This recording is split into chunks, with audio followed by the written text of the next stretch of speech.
Good morning. Good morning बच्चे लोग। तो बेटा ये आपका आखिरी टॉपिक है रे ऑप्टिक्स का। इसके बाद भी है मतलब एक टेलीस्कोप, बट वो इसी में आता है, माइक्रोस्कोप टेलीस्कोप साथ में। वैसे मेन टॉपिक का नाम है ऑप्टिकल इंस्ट्रूमेंट्स। क्या नाम है? Optical instruments. अब माइक्रोस्कोप तो आप जानते ही हैं, स्कूल वगैरह में देखे होंगे, वीडियो में देखे होंगे, फोटो में देखे होंगे, कहां कहां देखे होंगे। ठीक है। माइक्रोस्कोप देखिए, माइक्रोस्कोप जो आप देखे हैं उससे पहले आपको सीखना पड़ेगा जो आप बहुत पहले देखे हैं, और वो है magnifying glass. Magnifying glass. Magnifying glass. हाँ हाँ, बिल्कुल वही वाला जो ऐसा करके होता है, लॉलीपॉप जैसा। Magnifying glass. ठीक है। अब देखिए, मैग्नीफाइंग ग्लास मतलब इसको हम क्या बोलते हैं पता है? Simple microscope. Simple microscope. Simple microscope. तो क्या है, आपको कोई एक ऑब्जेक्ट मान लीजिए रखा है, ये मान लीजिए एक ऑब्जेक्ट रखा है, तो आप इसको प्रॉपरली देख सके अपने आंखों से। आप इसको अपने आंखों से प्रॉपरली अगर देख सके तो बाबू ये डिस्टेंस होना चाहिए कितना? डी। डी बोले तो डिस्टिंक्ट विजन। डी बोले तो डिस्टिंक्ट विजन, डी बोले तो 25 सेंटीमीटर। तो उस समय ये ऑब्जेक्ट है ना, इसका हाइट मान लीजिए h है, और ये ऑब्जेक्ट ने आपके आंखों में एंगल बनाया अल्फा। ये अल्फा नहीं, थीटा आई लिख देते हैं। Theta i. What is theta आई? क्या ये थीटा आई है? नहीं, थीटा ओ है। थीटा ओ का मतलब क्या होगा? Angle subtended.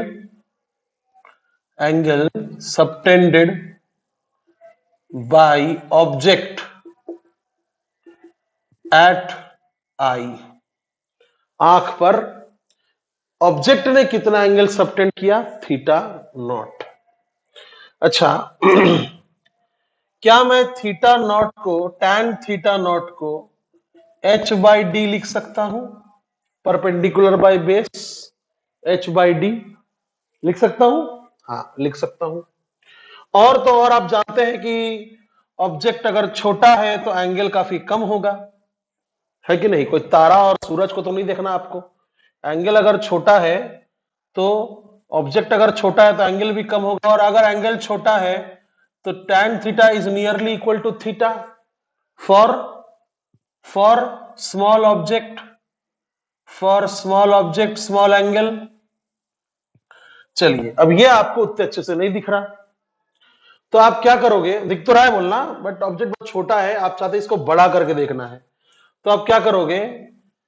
एक लेंस लोगे, और ध्यान से देखना, इसका जो फोकस है, इस लेंस का जो फोकस है, फोकस के इधर आप ऑब्जेक्ट को रखोगे। क्यों ऐसा? क्योंकि अगर आपने फोकस के इधर ऑब्जेक्ट रख दिया तो उधर बनेगा इमेज। पता है ना आपको? अगर बिटवीन सी एंड एफ या बियॉन्ड सी अगर ऑब्जेक्ट रखा आपने तो रियल इमेज उस साइड बनता है, और बेटा रियल इमेज देखने के लिए क्या चाहिए? स्क्रीन।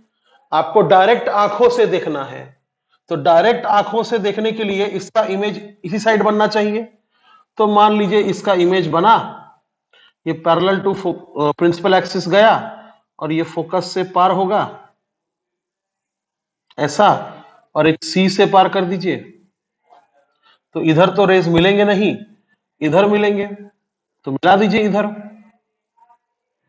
ये मिल गया, तो यहां पर बनेगा image. Now this is H dash. अब आप इसको ऐसा करके देख रहे हैं, अब देखिए, आप जब लेंस के थ्रू इस ऑब्जेक्ट को देख रहे हैं तो सच सच बोलना, आपको ऑब्जेक्ट दिखेगा कि इमेज दिखेगा, कि दोनों दिखेगा? पगला मत बनिएगा, आपको इमेज दिखेगा, ये नहीं दिखेगा, ये इतना बड़ा यहां दिखेगा, समझे? ऑब्जेक्ट इमेज दोनों साथ में नहीं दिखता है अगर वर्चुअल है तो। आपको या तो ऑब्जेक्ट देखना पड़ेगा लेंस हटा के, जैसे ऐसा देख रहे हैं, तब आप डी पर रख के देखिएगा ताकि क्लियरली दिखे। और अगर लेंस लगाकर देखिएगा तो क्या करेंगे, उस लेंस का फोकल लेंथ के पास में लेकिन उधर रखिएगा ताकि एक वर्चुअल एनलार्ज्ड इमेज बने। उस समय ये जो एंगल बनाएगा आपके आंखों में, कौन बना रहा है ये एंगल? देखिए ध्यान से, इमेज बना रहा है, उसको हम बोलेंगे थीटा आई। सो थीटा आई क्या है? थीटा आई क्या है? It is the angle subtended at eye by image. समझे? अब ध्यान से देखिए, हमको पता है कि हमने इसको लगभग लगभग फोकस पे रखा है, लगभग फोकस पे रखा है, समझे? क्योंकि एग्जैक्टली अगर फोकस पे रख दिए फिर तो इमेज बनेगा इन्फिनिटी पे, तो हमने इसको लगभग लगभग फोकस पे रखा है, समझे? तो मैं क्या लिखूंगा कि ये तो अभी भी h है और ये है f, तो मैं लिखूंगा tan theta I is equal to h by F, ठीक है?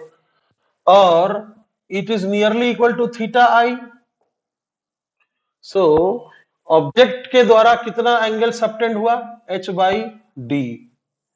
और इमेज के द्वारा कितना एंगल सबटेंड हुआ? h by F. Now you should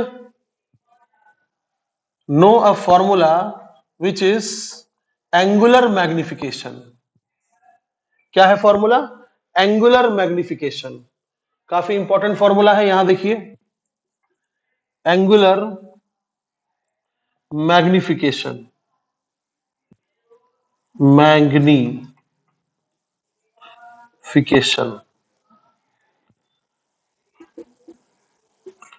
angular magnification is the ratio of, जैसे मैग्निफिकेशन क्या होता है? Image distance by object distance होता है ना, या size of image by size of object. वैसे ही एंगुलर मैग्निफिकेशन क्या होता है? Very simple, angle subtended by image upon angle subtended by object. कोई कष्ट वाली बात तो नहीं है इसमें, समझ गए ना? ठीक है भाई। तो थीटा आई कितना आया है? h by F. और थीटा ओ कितना आया है? h by D. लिख दीजिए, h by F upon h by D, ठीक है? तो कितना आया एंगुलर मैग्निफिकेशन? h कैंसिल, d ऊपर, d बाई एफ। ओके, अब एक खास बात सुनिएगा, there are two types of image formation. There are two types of image formation. Image formation यहां पर दो तरह का होता है। One is normal vision, normal vision.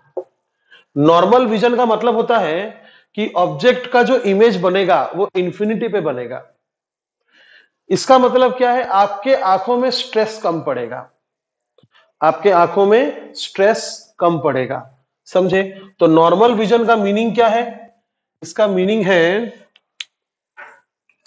कि final image at infinity, final image at infinity, जिससे आपके आंखों में स्ट्रेस कम पड़ेगा, लेस स्ट्रेस इन आईज। क्योंकि बहुत दूर जब इमेज बनता है तो आराम से देख लेंगे आप, ठीक है? तो हमने जो फॉर्मूला निकाला मैग्निफिकेशन का, वो एक्चुअली नॉर्मल विजन के लिए है, नॉर्मल विजन के लिए है। क्यों पता है? क्योंकि देखिए, हमने ऑब्जेक्ट डिस्टेंस को लगभग लगभग फोकस ले लिया, इसका मतलब इमेज लगभग लगभग कहां बनेगा? इंफिनिटी पे। देखिए, ये जो थीटा है ये H और ये F, ध्यान से देखिएगा F यहां पर है, बट मैंने यहां से लेकर यहां तक का डिस्टेंस को भी F बोल दिया, क्योंकि ऑब्जेक्ट डिस्टेंस को मैंने लगभग लगभग F मान लिया। तो ऑब्जेक्ट डिस्टेंस को मैंने लगभग लगभग F मान लिया। तो तब क्या होता है, ये फॉर्मूला लगेगा tan theta I is equal to H by F. तो नॉर्मल विजन के लिए आप ऐसा स्टेप उठाएंगे। समझे? समझे? तो दूसरा तरह का एक और विजन होता है, ये हो गया नॉर्मल विजन के बारे में। अब दूसरा तरह का विजन क्या होता है, देखिए दूसरा तरह का विजन होता है डिस्टिंक्ट विजन। डिस्टिंक्ट विजन, जिसका मतलब होता है कि ऑब्जेक्ट का जो इमेज है वो वहां बनेगा जहां आप उसको क्लियरली देख सकते हैं। मतलब कहां पर? डिस्टिंक्ट डिस्टेंस पर, मतलब डी पर। तो डिस्टिंक्ट विजन का मतलब क्या हो जाएगा? डिस्टिंक्ट विजन का मतलब होगा final image at d. Final image at D, समझे? और उससे आपके आंखों में काफी स्ट्रेस होगा, स्ट्रेस्ड आई। समझे? अब देखते हैं मैग्निफिकेशन के फॉर्मूले पर क्या फर्क पड़ेगा। आपको इतना समझ में आ गया कि मैं नॉर्मल विजन सोच रहा था। नॉर्मल विजन के लिए मैं क्या सोचूंगा कि ये इंफिनिटी पर इमेज बनना चाहिए, तो ऑब्जेक्ट डिस्टेंस कहां होगा? फोकल लेंथ पर होगा। तो मैंने tan थीटा आई की जगह H बाई एफ लिख दिया। अब ये डायग्राम आप बनाना, ये सब कुछ लिखना, ये सब कुछ लिखना नॉर्मल विजन के अंडर में। अब चलो देखते हैं डिस्टिंक्ट विजन के अंडर में क्या होगा। ध्यान से देखना।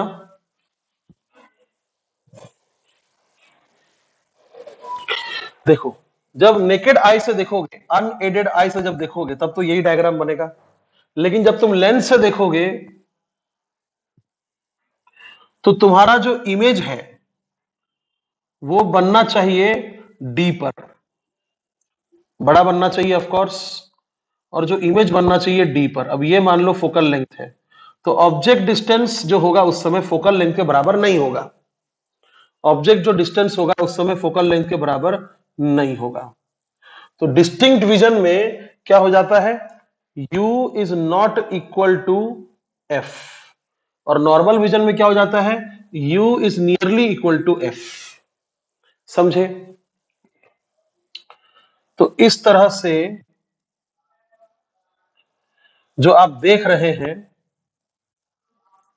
ठीक है, तो यहां पर एंगल सबटेंड हो रहा है इमेज के द्वारा। ये जो इमेज है वो कितना एंगल सबटेंड कर रहा है? Theta I, theta i. अब ये हाइट ऑफ ऑब्जेक्ट कितना था? h। अब आप tan theta I is equal to क्या लिखेंगे? एंगल सबटेंडेड बाय इमेज, ये h डैश है, क्या लिखेंगे? या तो आप लिखिए h डैश बाई डी, लेकिन हमको h डैश तो पता नहीं है, तो हम लिखेंगे h बाई यू। समझे? हम लिखेंगे h by u, which is nearly equal to theta i, क्योंकि ऑब्जेक्ट स्मॉल है, which is nearly equal to theta i. अब u का क्या करें वो सुनिएगा। हम लगा सकते हैं lens formula, 1 by we minus 1 by you is equal to 1 by F. Lens formula है ये। यहां से हम क्या करेंगे? 1 बाई यू निकाल लेंगे। 1 by u will be equal to 1 by we minus 1 by f. 1 by you is equal to, ये उधर और ये इधर, 1 by we minus 1 by f. अब आप जानते हैं कि आपका इमेज डिस्टेंस कितना है? डी है, तो आप लिखेंगे इमेज डिस्टेंस की जगह माइनस डी। लेफ्ट साइड में है ना, minus d minus 1 by f.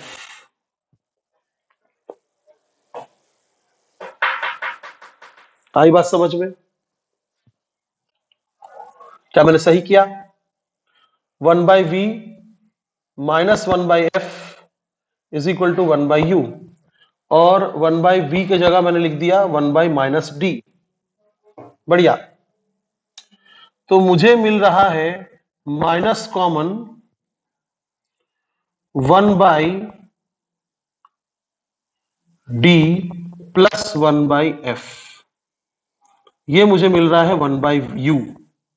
अब इसका मैं क्या करूं सर, क्या करेंगे, यहां देखिए h बाई यू है ना, तो h बाई यू में ये h बाई यू के, इसको आप ऐसा भी देख सकते हैं h into one by you, h by you मतलब h into one by u, और वन बाई यू की जगह आप ये लिख सकते हैं, जानते हैं ना आप, और u का वैल्यू होता है नेगेटिव में, तो जब आप ये वैल्यू लिखेंगे वहां पर तो पॉजिटिव हो जाएगा, तो theta I is equal to h into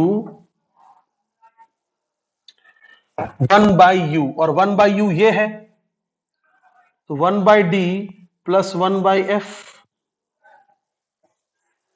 ठीक है, तो ये आपका थीटा आई हो रहा है, ठीक है, माइनस कहां गया, u का वैल्यू तो माइनस में होगा ना, वो माइनस और ये माइनस प्लस हो जाएगा, मुझे सिर्फ u का मैग्नीट्यूड लिखना है, ऐसा समझ लीजिए।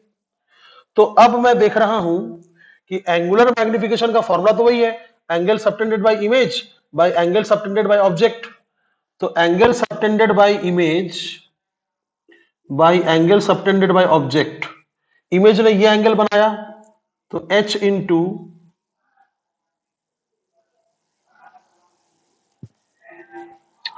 One by d plus one by F,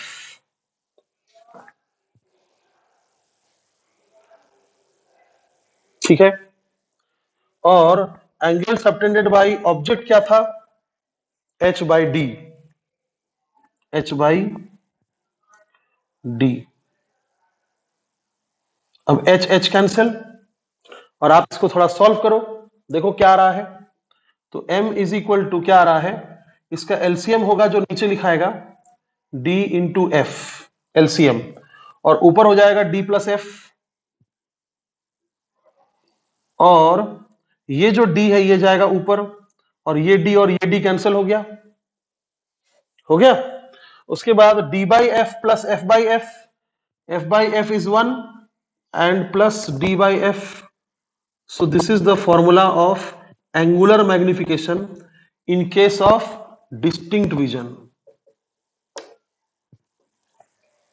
समझे, तो क्या देखने को मिल रहा है, नॉर्मल विजन में स्ट्रेस कम है, डिस्टिंक्ट विजन में स्ट्रेस ज्यादा है, लेकिन ध्यान से देखिए डिस्टिंक्ट विजन का मैग्निफिकेशन नॉर्मल विजन से एक ज्यादा है, डिस्टिंक्ट विजन का मैग्निफिकेशन नॉर्मल विजन से एक ज्यादा है in case of simple microscope. तो in case of simple microscope में क्या एक पॉइंट ऐड कर सकता हूं कि magnification at distinct vision is equal to one more than magnification at normal vision. तो आप क्या करना बेटा, आपको एक अच्छा सलाह दे रहा हूं, सुनिएगा। मैंने जिस तरह से लिखा है, जिस सीक्वेंस में लिखा है, उसी सीक्वेंस में आप भी लिखिए और फिर समझिए। पूरा बोर्ड अगर एट अ ग्लैंस देखिएगा तो आपको नहीं समझेगा। तो आप क्या करना, जिस सीक्वेंस में मैंने लिखा है, भाई मैंने पहले मैंने बताया कि माइक्रोस्कोप हम पहले सिंपल वाला माइक्रोस्कोप पढ़ेंगे, मतलब मैग्नीफाइंग ग्लास जो बचपन से देखते आ रहे, जो डिटेक्टिव लोग यूज करते हैं, डॉक्टर्स लोग यूज करते हैं, है ना, फिर कोई भी जो घड़ी बनाते हैं, सुधारते हैं, वो लोग यूज करते हैं। तो सिंपल मैग्नीफाइंग ग्लास जो होता है उसका मैग्निफिकेशन बहुत नहीं होता, हम उससे एटॉमिक लेवल पर या फिर माइक्रोस्कोपिक लेवल पर नहीं देख सकते, हम उससे कोई सेल का स्टडी नहीं कर सकते, एटम का स्टडी नहीं कर सकते। तो सिंपल माइक्रोस्कोप क्या है भाई, कुछ नहीं, छोटे छोटे अक्षरों को पढ़ने के लिए है, घड़ी के पुर्जे को देखने के लिए है, समझे, और छोटा मोटा फिंगरप्रिंट वगैरह डिटेक्टिव लोग यूज करते हैं, वो सब देखने के लिए है। तो ये सब मैंने आपको पहले बोला। फिर मैंने आपको बोला कि अगर हमारे पास लेंस नहीं है तो हम ऑब्जेक्ट को डायरेक्ट देखेंगे, तो किस डिस्टेंस पर देखेंगे, डी डिस्टेंस पर देखेंगे, तब ना दिखेगा बराबर। किसी भी नॉर्मल आंखों वाला इंसान के लिए ऑब्जेक्ट आंखों से कितना दूर होना चाहिए, डी डिस्टेंस दूर होना चाहिए। तो ये हो गया ऑब्जेक्ट के द्वारा angle subtend is h by D. फिर हमने इमेज के द्वारा एंगल सबटेंडेड देखा। तो जब इमेज के द्वारा एंगल सबटेंडेड हमने देखा, तुरंत दो बातें आ गई, एक नॉर्मल विजन, एक डिस्टिंक्ट विजन। अब नॉर्मल विजन मतलब क्या, फाइनल इमेज इंफिनिटी पे बनेगा, जिससे आपकी आंखों में बहुत कम स्ट्रेस होगा। तो फाइनल इमेज अगर आपको इंफिनिटी पे चाहिए तो ये जो ऑब्जेक्ट है लगभग फोकल लेंथ पर होना चाहिए। तो उस समय tan theta I is equal to h by f, u की जगह हम f लिख सकते हैं। tan theta I is equal to h by F, तो मैंने वहां पर एच बाई एफ लिखा। फिर क्या, फिर आपको एक नया चीज सिखाया कि angular magnification is the ratio of angle subtended by image to angle subtended by object. अब एंगल सबटेंडेड बाय इमेज क्या है, एच बाई एफ, ये यू एफ हो गया ना नॉर्मल विजन में, और एंगल सबटेंडेड बाय ऑब्जेक्ट क्या है, h by d, h h cancel, d by F. तो this is the formula for normal vision magnification, angular magnification for normal vision. और याद रखिएगा डी मतलब क्या है, 25 सेंटीमीटर। अब हमने दूसरा वाला पार्ट क्या देखा, डिस्टिंक्ट विजन। डिस्टिंक्ट विजन में फाइनल इमेज कहां बनना चाहिए, डी पर बनना चाहिए। तो हमने फाइनल इमेज को डी पर बनने के चक्कर में, अगर हम सोचिए ऑब्जेक्ट को अगर फोकल लेंथ के बहुत पास रख देंगे तब तो इमेज इंफिनिटी पे बनेगा। इसलिए हमको इस बार नहीं मालूम कि हम ऑब्जेक्ट कहां रख रहे हैं, तो हमने बोला कि चलो भाई नहीं मालूम तो क्या हुआ, उसको हम ऑब्जेक्ट डिस्टेंस भी बोलते हैं यू, उसको हम ऑब्जेक्ट डिस्टेंस भी बोलते हैं यू। तो tan theta I will be H by you, perpendicular by base. तो h बाई यू को मैं h इंटू 1 बाई यू लिख सकता हूं। फिर लेंस फॉर्मूला लगाकर मैं यहां से 1 बाई यू का वैल्यू निकालकर उसको यहां सब्स्टिट्यूट करता हूं, तो मुझे tan थीटा आई यानी कि थीटा आई मिल जाता है कितना, h into 1 by d plus 1 by f. अब आगे थोड़ा झोलझाल है, क्या, theta I by theta naught, theta I by object के द्वारा angle subtended, theta I by theta naught क्या होगा, थीटा आई क्या है, ये है, और थीटा ओ क्या है, ये है थीटा ओ। कहां गया थीटा ओ, ये थीटा ओ है, ठीक है ना। तो थीटा आई बाई थीटा ओ जब मैं करूंगा तो सबसे पहले एच कैंसिल होगा, और यहां पर डी और एफ का एलसीएम कहां लिखाएगा, नीचे, डी इंटू एफ, और ऊपर क्रॉस मल्टीप्लाई होगा, क्या होगा, डी प्लस एफ। तो ये जो डी है ये जाएगा ऊपर, तो ऊपर गया तो वो डी और ये डी कैंसिल हो गया। फिर डी बाई एफ को यहां लिखा और एफ बाई एफ की जगह 1 लिखा, खत्म। तो क्या देखा, नॉर्मल विजन में मैग्निफिकेशन डी बाई एफ हो रहा है और डिस्टिंक्ट विजन में magnification d by F plus 1 हो रहा है। तो मैंने यहां पर लिखा कि फॉर मैग्नीफाइंग ग्लास यानी सिंपल माइक्रोस्कोप, डिस्टिंक्ट विजन का मैग्निफिकेशन इज मोर देन, यानी कुछ पाने के लिए कुछ खोना पड़ रहा है। क्या पाया, एक ज्यादा मैग्निफिकेशन, और क्या खोया, ज्यादा स्ट्रेस्ड आई।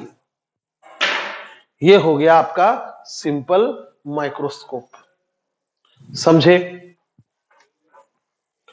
अब याद रखिएगा कि नॉर्मल विजन मतलब फाइनल इमेज एट इंफिनिटी और डिस्टिंक्ट विजन मतलब फाइनल इमेज एट डी। अब हम लोग करेंगे कंपाउंड माइक्रोस्कोप, क्योंकि देखिए सिंगल लेंस यूज करके आप ज्यादा मैग्नीफाई नहीं कर सकते, सिंगल लेंस यूज करके आप ज्यादा मैग्नीफाई नहीं कर सकते। तो हम क्या करेंगे, दो लेंस साथ में यूज करेंगे। और उसका खास बात क्या है कि आप माइक्रोस्कोप देखे होंगे, ये मान लीजिए माइक्रोस्कोप है,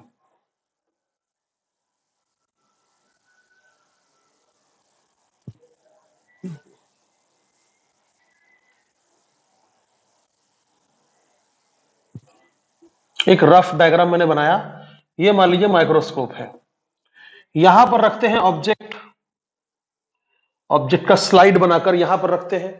तो एक लेंस यहां होता है, एक लेंस यहां होता है जिसको आप कहते हैं ऑब्जेक्ट के पास वाला लेंस, ऑब्जेक्टिव। तो याद रखिएगा, what is objective, it is the lens towards the object. और आप देखते यहां से है तो एक आंख के पास लेंस होगा, एक होगा आपके आंखों के पास लेंस। तो अगर आंख के पास जो लेंस होगा उसका नाम क्या होगा फिर, आई पीस। तो प्लीज डू रिमेंबर, हमारे कंपाउंड माइक्रोस्कोप में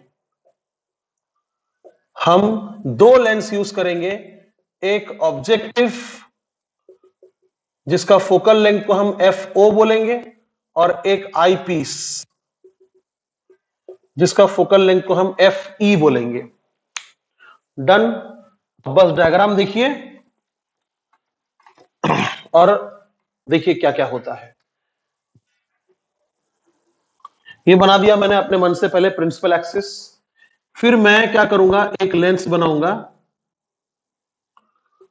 ऑब्जेक्टिव जिसका फोकल लेंथ होगा एफओ, और बहुत खास बात यह है, स्टार मार्क वाला बात, कि माइक्रोस्कोप के केस में आईपीस का फोकल लेंथ ऑब्जेक्टिव के फोकल लेंथ से ज्यादा होना चाहिए।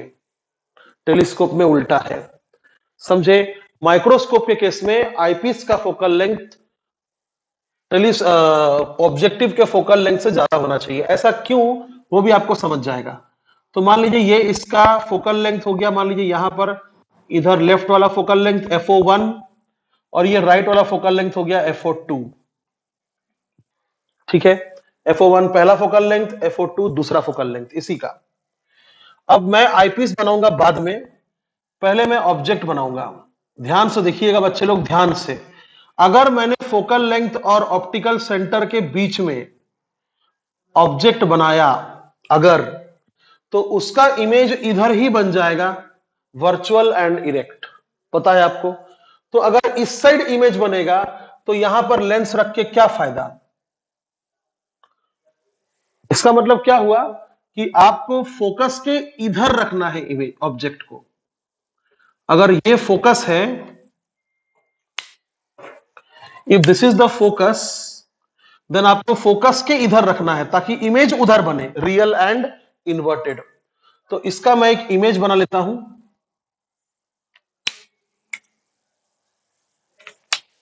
कहां गया मार्कर। इसका मैं एक इमेज बना लेता हूं, ऐसा फोकस से गुजरेगा।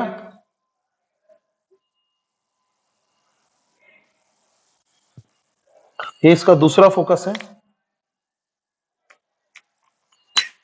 फोकस से गुजरा, और एक यहां से मैं पास करूंगा ऑप्टिकल सेंटर से, और ये अनडिविएटेड पास होगा, पता है आपको, लेकिन इस साइड कहीं ना कहीं मिल जाएगा, बहुत ज्यादा दूर मिल रहा है, तो थोड़ा एडजस्ट करते हैं, फोकस को थोड़ा और पास कर देते हैं। Okay, done. चलो, भगवान भरोसे यहां पर मिल गया। तो इस ऑब्जेक्ट का इमेज यहां बनेगा। अब ये आपका फाइनल इमेज नहीं है, ये आपका फाइनल इमेज नहीं है। अब इस इमेज को ये ऑब्जेक्ट समझेगा, आईपीस समझे, और इसका फोकल लेंथ काफी बड़ा होना चाहिए। और आप लगभग लगभग समझ रहे होंगे कि इसका फोकल लेंथ बड़ा क्यों होना चाहिए। इसका फोकल लेंथ बड़ा इसीलिए होना चाहिए ताकि इसके फोकल लेंथ में ये इमेज बने। This is the first focal length of eyepiece FE1। इसके फोकल लेंथ में ये इमेज बने। अच्छे से देखिएगा, इस लेंस के लिए ये जो ऑब्जेक्ट है ये विद इन फोकल लेंथ है, तो कैसा और किधर इमेज बनेगा, इधर ही इमेज बनेगा, समझे। तो इसका इधर इतना फोकल लेंथ हो गया, इधर भी उतना ही होगा। ये हो गया focal length FE2, second focal length of eyepiece. अब ये ऐसा गया पैरेलल टू प्रिंसिपल एक्सिस। क्या है ये जो इमेज बना है इसके द्वारा, उसको ये ऑब्जेक्ट समझ रहा है, और अब ये इमेज बनाएगा। तो पैरेलल टू प्रिंसिपल एक्सिस इसके फोकस से पार होगा, कर दिया मैंने पार, और एक यहां से गुजरेगा ऐसा, ठीक है।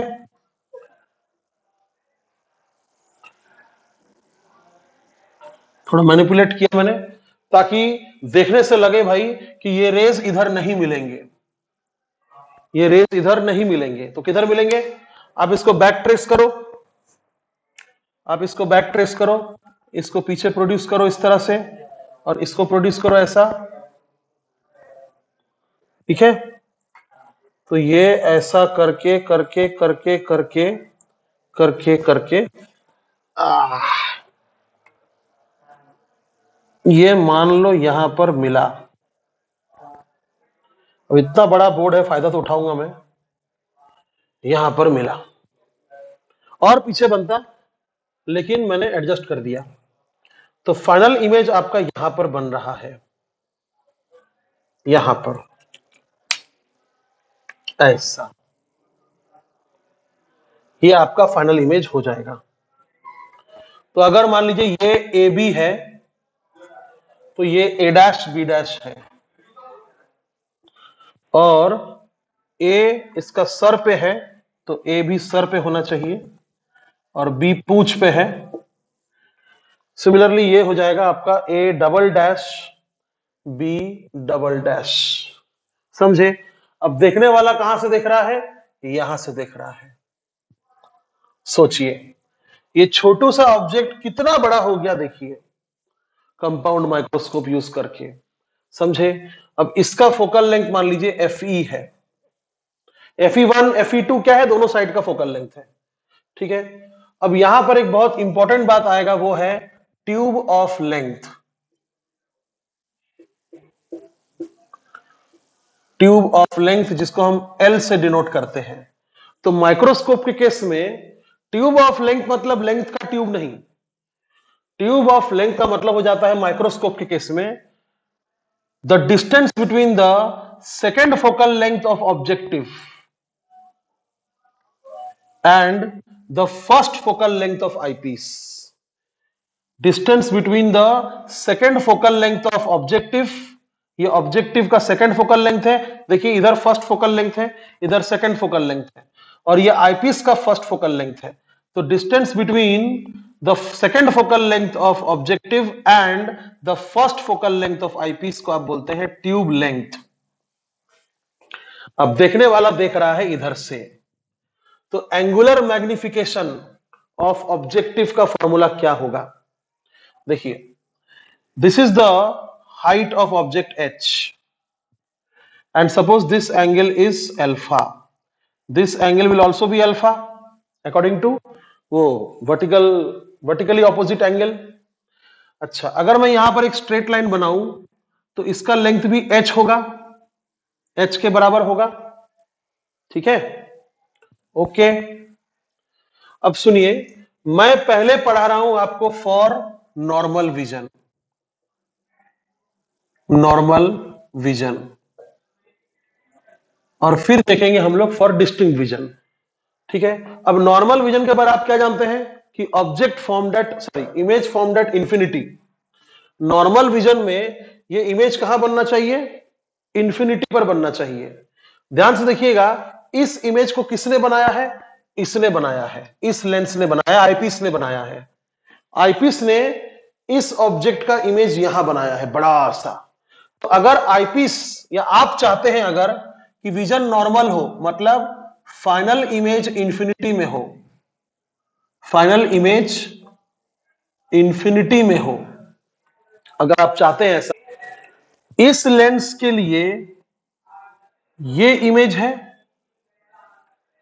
और ये ऑब्जेक्ट है, तो मैं ऑब्जेक्टिव के लिए बोल सकता हूं ऐसा, फॉर ऑब्जेक्टिव,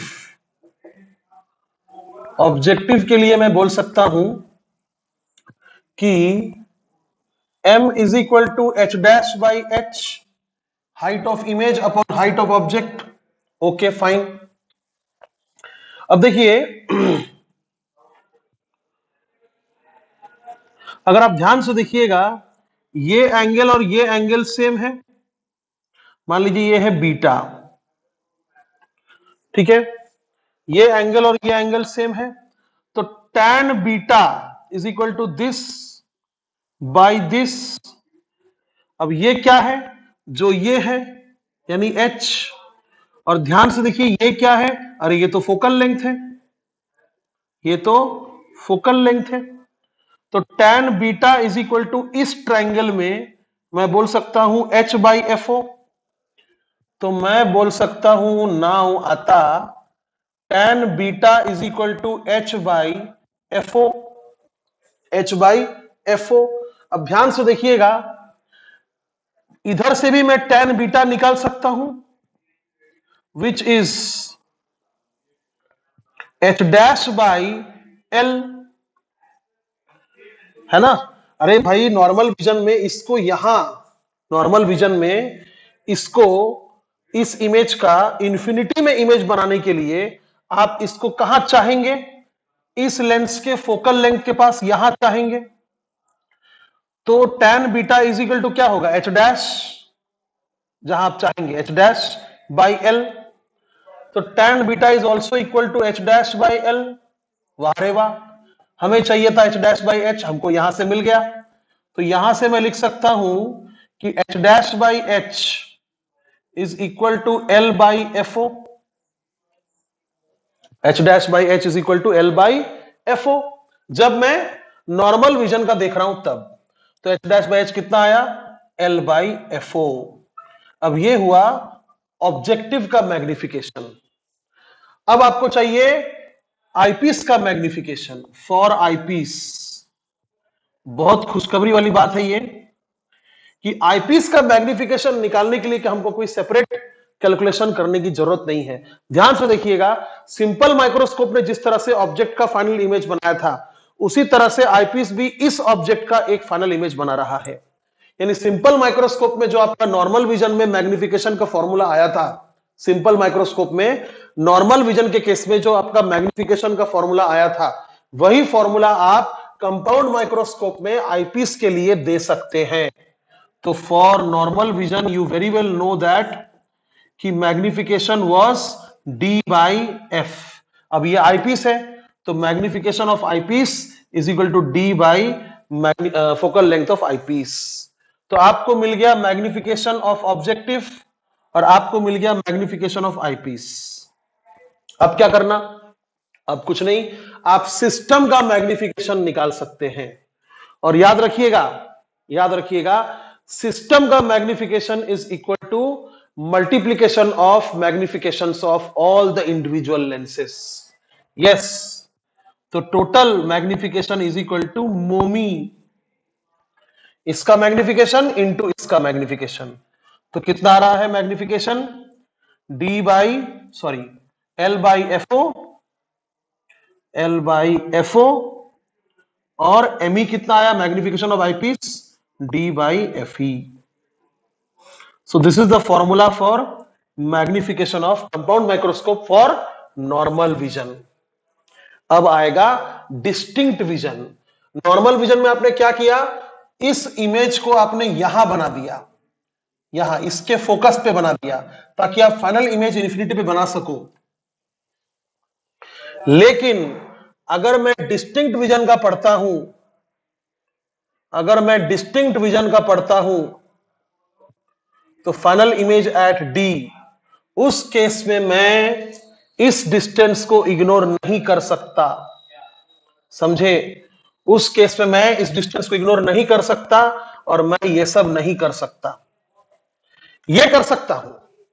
आईपीस का मैग्निफिकेशन डिस्टिंक्ट विजन के लिए क्या होगा, हम जानते हैं एक ज्यादा होगा, है ना। तो 1 प्लस डी बाई एफ ई, ये हम जानते हैं। बट ऑब्जेक्टिव का मैग्निफिकेशन के लिए हम क्या करेंगे, सिंपल लिखेंगे भाई, magnification is equal to image of objective upon object of objective.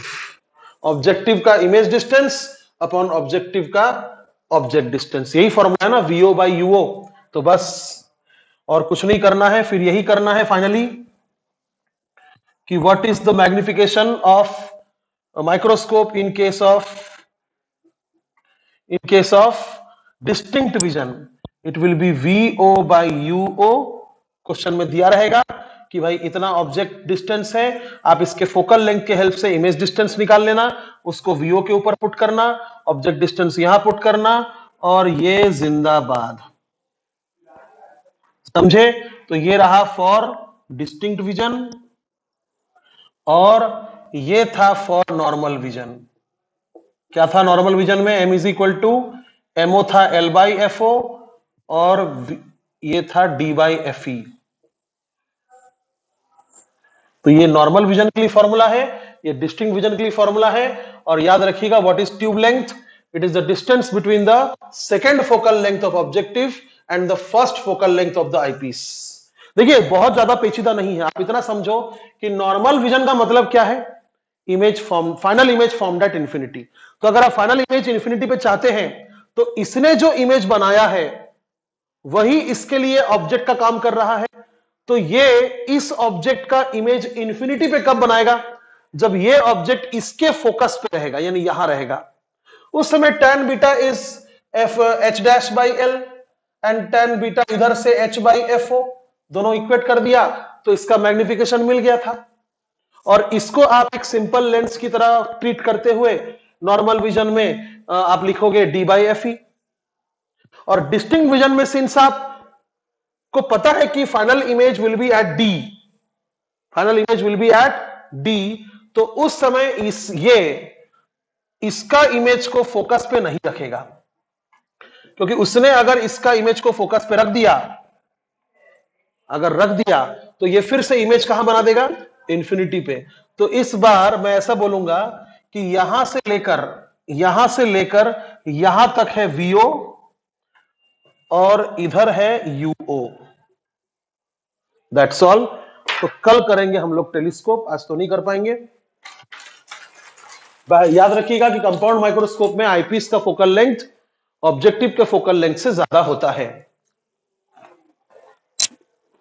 Thank you.